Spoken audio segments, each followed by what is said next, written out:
ಪ್ರತಿ ಬಾರಿ ರಂಜಾನ್ನಲ್ಲಿ ತುಂಬಿ ತುಳುಕುತ್ತಿದ್ದ ಮಸೀದಿಗಳು ಮುಚ್ಚಿದೆ. ಲಾಕ್ಡೌನ್ ಹಿನ್ನೆಲೆಯಲ್ಲಿ ಮುಸ್ಲಿಮರು ತಮ್ಮ ಆರಾಧನೆಗಳನ್ನು ಮನೆಯಲ್ಲೇ ಮಾಡುತ್ತಿದ್ದಾರೆ. ಕಾಜಿಗಳ ನಿರ್ದೇಶನದಂತೆ ಮನೆಯ ಕೊಠಡಿಯೊಂದನ್ನು ಶುಚಿಗೊಳಿಸಿ ವಿಶೇಷ ಚಾಪೆಯನ್ನ ಹಾಸಿ ಮನೆ ಮಂದಿಯೆಲ್ಲ ಅಲ್ಲೇ ನಮಾಜ್, ಕುರಾನ್ ಪಠಣ, ಪ್ರಾರ್ಥನೆ ಮಾಡುತ್ತಿದ್ದಾರೆ. ಮನೆಯ ಹಿರಿಯ ಸದಸ್ಯರು ಇಲ್ಲವೇ ಧಾರ್ಮಿಕ ಜ್ಞಾನ ಇರುವವರು ನಮಾಜ್ಗೆ ಮುಂದಾಳತ್ವ ವಹಿಸುತ್ತಾರೆ.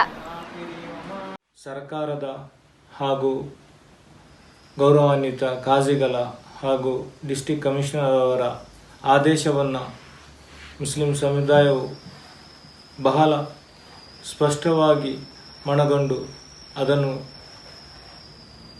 ಕಾರ್ಯರೂಪಕ್ಕೆ ತರಲು ಮುಸ್ಲಿಂ ಸಮುದಾಯವು ಶ್ರಮಿಸ್ತಾ ಇದೆ. ಮನೆಯಲ್ಲೇ ನಮಾಜು, ದಿಕ್ರು ಹಾಗೂ ಕುರಾನ್ ಪಠಿಸುವುದನ್ನು ತಲ್ಲೀನರಾಗಿದ್ದೇವೆ ಎಂದು ನಾವು ಹೇಳ ಬಯಸುತ್ತೇವೆ. ಈ ಒಂದು ಸಂದರ್ಭದಲ್ಲಿ ನನ್ನ ವಿನಂತಿ ಏನೆಂದರೆ ಎಲ್ಲರೂ ಕೂಡ ಸರ್ಕಾರದ ಆದೇಶವನ್ನು ಪಾಲಿಸಬೇಕು. ಮಾತ್ರ ಅಲ್ಲ, ಮನೆಯಲ್ಲಿ ನಮಾಜು, ಕುರಾನ್ ಪಠಣವನ್ನು ಹಾಗೂ ಇನ್ನಿತ್ಯಾದಿ ದಿಕ್ರ್ ಕಾರ್ಯಕ್ರಮವನ್ನು ತರಾವಿ ನಮಾಜನ್ನು ಕೂಡ ನಿರ್ವಹಿಸಬೇಕು ಎಂದು ವಿನಂತಿಸುತ್ತಾ, ಮುಸ್ಲಿಮರು ಇದನ್ನು ಕಟ್ಟುನಿಟ್ಟಾಗಿ ಪಾಲಿಸಿ ಸೋಷಿಯಲ್ ಡಿಸ್ಟೆನ್ಸ್ ಪಾಲಿಸಬೇಕೆಂದು ವಿನಂತಿಸುತ್ತಾ ತಮ್ಮೆಲ್ಲರಿಗೂ ಮತ್ತೊಮ್ಮೆ ಪವಿತ್ರ ರಂಜಾನ್ ಹಬ್ಬದ ಶುಭಾಶಯಗಳು.